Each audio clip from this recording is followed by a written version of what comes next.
រយន្តអគ្គិសនី SUV ថ្មីកៅអី3ជួរ Lexus TZ សាកមួយពេញអាចបើកបរបានចម្ងាយជាង500 គីឡូម៉ែត្រត្រូវបានក្រុមហ៊ុនជប៉ុនមួយនេះប្រដូចទៅនឹងបន្ទប់ចល័តដ៏មានផាសុកភាពក្រុមហ៊ុន Lexus បានដាក់បង្ហាញជាផ្លូវការនៅ model រយន្តអគ្គិសនី TZ ដែលជារយន្ត SUV ដំណើរការដោយថាមពលអគ្គិសនីទាំងត្រង់និងបំពាក់មកជាមួយកៅអី3ជួរនេះគឺជាជំហានថ្មីមួយទៀតរបស់ Lexus ក្នុងការពង្រីកសមាជិកថ្មីក្នុងត្រកូលរយន្តអគ្គិសនីរបស់ខ្លួនដើម្បីឆ្លើយតបទៅនឹងតម្រូវការរយន្តលក្ខណៈគ្រួសារដែលមានភាពប្រណិតនិងផាសុកភាពខ្ពស់យោងតាមរយៈការបង្ហាញនៅចក្ខុវិស័យថ្មីរបស់ម៉ាកសញ្ញា Lexus គឺ Discovery ដែលមានន័យថាការស្វែងរកអ្វីដែលថ្មីទៅធ្វើឲ្យរយន្ត model TZ ត្រូវបានរចនាឡើងក្នុងគោលបំណិត driving lounge ជាការរួមបញ្ចូលគ្នាយ៉ាងល្អឥតខ្ចោះរវាង cabin ផ្ដល់ជូនការសម្រាកនិងសមត្ថភាពបើកបរដ៏រស់រវើកដើម្បីផ្ដល់ជូននូវបទពិសោធន៍ធ្វើដំណើរដ៏ល្អឥតខ្ចោះក្រឡេកទៅមើលផ្នែកខាងក្នុងរបស់រយន្តនេះមានភាពធំទូលាយដោយសារគម្លាតកង់មុខក្រោយមានប្រវែងវែងការរចនាប្រព័ន្ធបូមនិងការដាក់គុយនៅខាងក្រោមបាតរយន្តទាំងស្រុងបានធ្វើឲ្យផ្នែកខាងក្នុងរបស់រយន្តនេះមានលំហធំទូលាយអាចដាក់បានកៅអីចំនួន6បែងចែកជា3ជួរដ៏មានផាសុកភាពកៅអីជួរទី2របស់រយន្តនេះគឺជាប្រភេទកៅអី Captain Chair ខណៈកៅអីជួរទី3ក៏ផ្ដល់មកជាមួយកន្លែងដាក់ជើងនិងក្បាលយ៉ាងទូលាយដោយសារតែជាប្រភេទរយន្តអគ្គិសនីគ្មានបំពាក់មកជាមួយធុងសាំងបានអនុញ្ញាតឲ្យកៅអីខាងក្រៅបង្អស់អាចតម្រេបបានទាបជាងមុន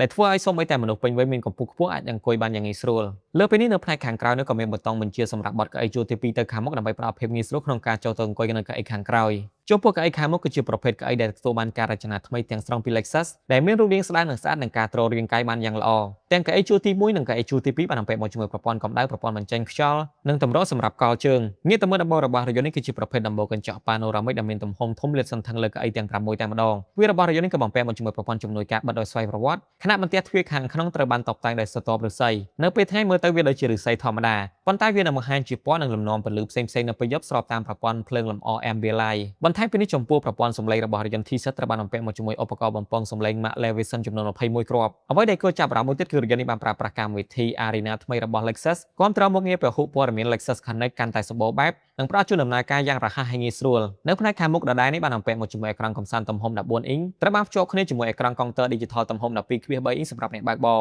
ដែលមានមុខងារបង្ហាញផែនទីនាំផ្លូវនៅលើកុងទ័រ Digital ផងដែរមុខងារនេះបានធ្វើឲ្យការមើលទិសដៅកាន់តែងាយស្រួលដោយអ្នកបើកបរមិនចាំបាច់ងាកទៅកន្លែងផ្សេងឡើយដែលវាជាចំណុចស្នូលក្នុងការរចនាផ្ដោតលើអ្នកបើកបរជាពិសេសបាត់បញ្ចប់នៅផ្នែកខាងក្នុងឥឡូវមកដឹងពីកម្រិតសមត្ថភាពរបស់រយន្ត Lexus TZ វិញម្ដងរយន្តនេះបានដំណើរការដោយប្រព័ន្ធបង្វិលកង់ទាំង4 AWD ដែលក្នុងនោះម៉ូទ័រខាងមុខអាចផ្លិតកម្លាំងអតិបរមាបាន227សេសកម្លាំងរមុះអតិបរមា268.6 Newton ម៉ែត្រខណៈម៉ូទ័រខាងក្រោយអាចផលិតកម្លាំងអតិបរមាបាន167សេសនិងកម្លាំងរមុះអតិបរមា268.6 Newton ម៉ែត្រដូចគ្នាបាទនេះពីសន្ទុះល្បឿនវាអាចជន់ពី0ដល់100គីឡូម៉ែត្រក្នុង1ម៉ោងប្រើពេលត្រឹមតែ 5.4 វិនាទីប៉ុណ្ណោះសម្រាប់ទំហំអាគុយវិញ Lexus TZ បានបំពាក់មកជាមួយអាគុយទំហំ 95.82 គីឡូវ៉ាត់ម៉ោងសាកថ្មបំពេញអាចបើកបរបានចម្ងាយ620គីឡូម៉ែត្រគិតតាមស្តង់ដារវាស់ចម្ងាយ WLTC ខណៈគិតតាមស្តង់ដារវាស់ចម្ងាយ CLTC អាចបើកបរបានចម្ងាយរហូតដល់640គីឡូម៉ែត្រចំពោះរយៈពេលនៃការសាកថ្មដោយប្រើថាមពល150គីឡូវ៉ាត់រយន្តនេះអាចសាកពី10ទៅ80%ប្រើពេលប្រហែល35នាទីស្ថិតក្នុងនាមជារយន្ត full size SUV រយន្តនេះមានប្រវែងបណ្ដោយរហូតដល់5100មីលីម៉ែត្រទទឹង1990មីលីម៉ែត្រកម្ពស់